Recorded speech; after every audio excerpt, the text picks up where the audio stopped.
Hello, నేను మీ CS రావు. YSR Congress party అధినేత Pulivendula MLA Jaganmohan Reddy గారి పల్నాడు టూర్లో హైలైట్స్ చెప్పుకోవాలంటే కార్యకర్తలు ప్రదర్శించినటువంటి పోస్టర్స్, అలాగే హోర్డింగ్స్, వీటిని కనుక చూస్తే రాబోయేటువంటి రోజుల్లో ఒకవేళ వైఎస్ఆర్ కాంగ్రెస్ పార్టీకి ఓటు వేసి గెలిపిస్తే ఆ పార్టీ ఏం చేస్తుంది అనేది ఒక స్పష్టత వచ్చేసింది. ఏంటి అని అంటే అడుగడుగున కొన్ని పోస్టర్లని వాళ్ళు ప్రదర్శించారు. బహుశా యథా రాజా తదా ప్రజా అంటుంటారు కదా, అది అందరికీ తెలిసినటువంటి అంశమే. జగన్మోహన్ రెడ్డి గారు ఏమంటున్నారు, సప్త సముద్రాల అవతల ఉన్నా కానీ తీసుకొచ్చి శిక్షిస్తామని చెప్తున్నారు. అలాగే కార్యకర్తలకు ఏం చెప్తున్నారు, పులివెందుల్లో డిఎస్పి దగ్గర ఈ డిఎస్పిని సెల్యూట్ చేయిస్తాను నీకు అని చెప్పి కార్యకర్తలు చెప్తున్నారు.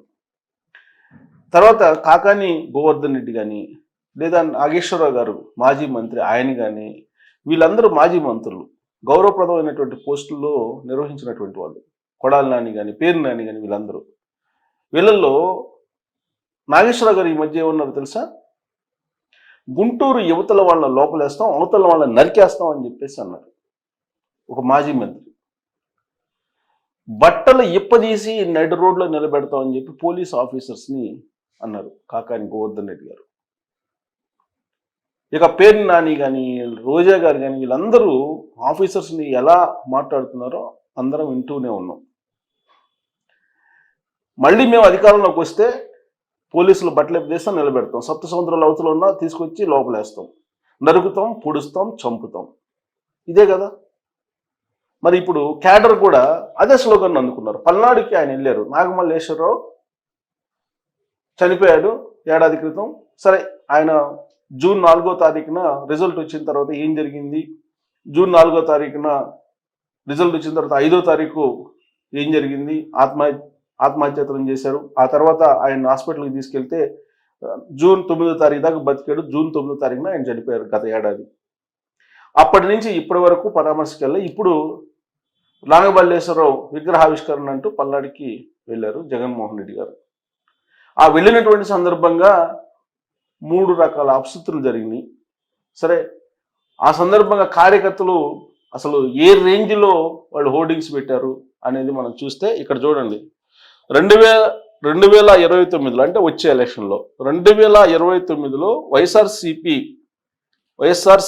వచ్చిన వెంటనే గంగమ్మ తల్లి జాతరలో వేట తలలు నరికినట్టు రప్ప రప్ప నరుకుతాం ఒక్కొక్కడిని. ఇది వాళ్ళ స్లోగన్, హోర్డింగ్స్. ఇది చూడండి, కార్యకర్త పట్టుకొని ఉన్నాడు, వాళ్ళ స్లోగన్ చూడండి ఇది.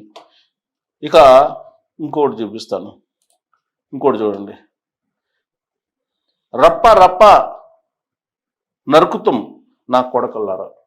నేను నా నోటి నుంచి నేను అంటాం బాగుండదు, బట్ అనాల్సి వచ్చింది. అక్కడ చదివాను కాబట్టి ఒక జర్నలిస్ట్గా నేనైతే ఆ మాట అన్నాను.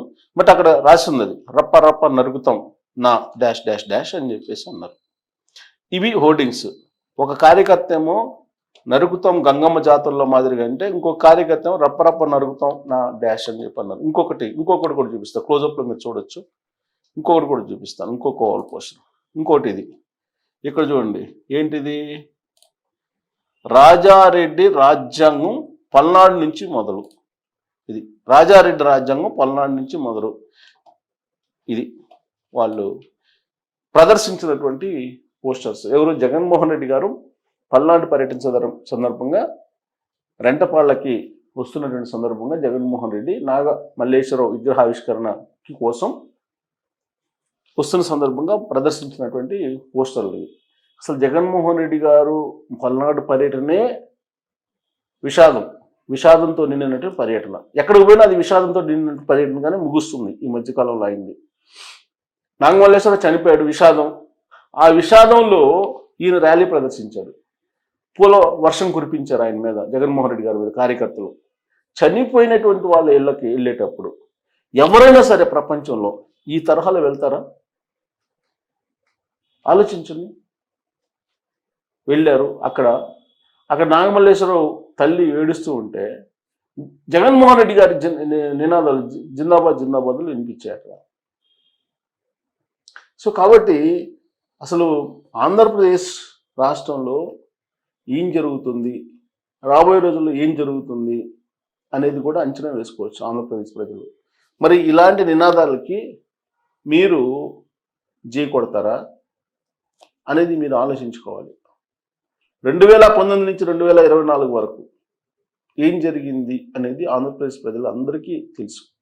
అందుకే 11 స్థానాలకి వైఎస్ఆర్ కాంగ్రెస్ పార్టీ పరిమితం చేసింది. మళ్ళీ మాకు అధికారంలోకి ఇవ్వండి 2029లో.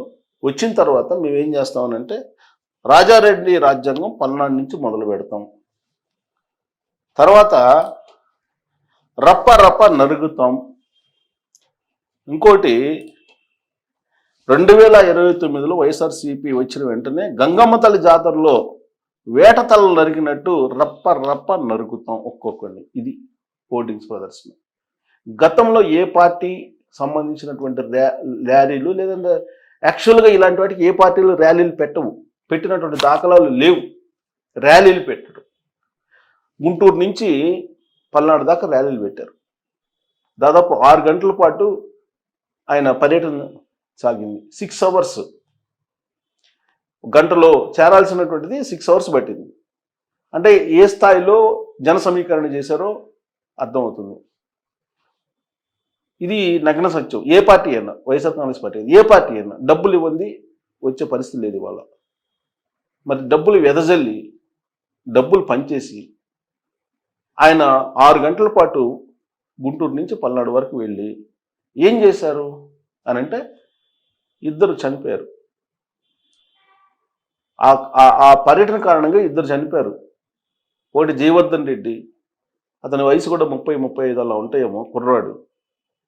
అతను చనిపోయాడు. అతనికి వాళ్ళ కుటుంబీకులకి ఎంత గర్భశోకం మిగిలి ఉంటుంది.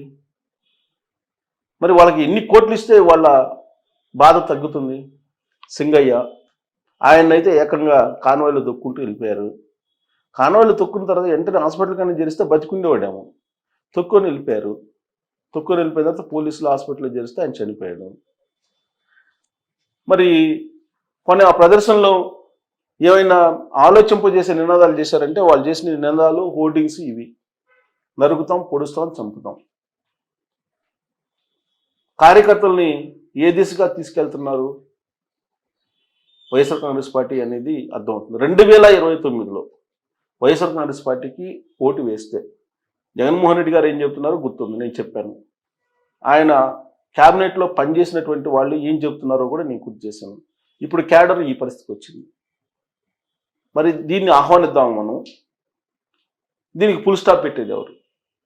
పెడితే ఫుల్ స్టాప్ ఎవరు పెట్టాలి? జగన్మోహన్ రెడ్డి గారు పెట్టాలి. యథా రాజా తదా ప్రజ. ఆయనే మాట్లాడుతున్నప్పుడు క్యాడరు ఇంకొక అడుగు ముందుకేసి హోర్డింగ్స్ని ప్రదర్శిస్తుంది. మరి ఇదేనా ఎజెండా?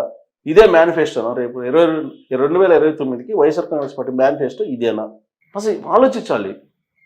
ఇది సీరియస్గా ఆంధ్రప్రదేశ్ సమాజానికి, ఆంధ్రప్రదేశ్ ప్రజలకు సంబంధించినటువంటి ఇష్యూ ఇది. ఇదే తరహాలో ఈ కార్యక్రమాలు జరుపుతూ పోతే రాష్ట్రం యొక్క పరిస్థితి ఏంది? తెనాలి వెళ్ళారు. ఆ రౌడీ షీటర్లని పోలీసులు నడి బజార్లో కొట్టారని చెప్పి వెళ్ళారు. వెళ్ళిన సందర్భంగా ఏం జరిగిందో మనం చూసాం. మరి ఎక్కడికి వెళ్ళినా సరే ఇలాంటి వ్యవహారాలు బయటకు వస్తున్నప్పుడు పోనీ ఈ హోర్డింగ్స్ ఏంటి? రాబోయే రోజుల్లో వీళ్ళని చూసిన తర్వాత ఇంకొక 10 మంది పెడతారు కదా ఇలాంటివి. అంటే మాకు అధికారం ఇవ్వండి మేము చంపుతాం, లేదు మాకు అధికారం ఇవ్వండి వాళ్ళకంటే ఎక్కువ మందిని మేము చంపుతాం. ఇదేనా ఆంధ్రప్రదేశ్లో నినాదాలు రాజకీయ పార్టీలకి? దయచేసి మీరు ఆలోచించండి. రాజకీయ పార్టీల అధినేతలు ఆలోచించాలి. ఇదే పోకడు కనుక పోతే ఆంధ్రప్రదేశ్ రాష్ట్రం వైపు బయట వాళ్ళు చూడకపోగా ఏమంటారు అనేది మీరు ట్రోల్ చేయండి.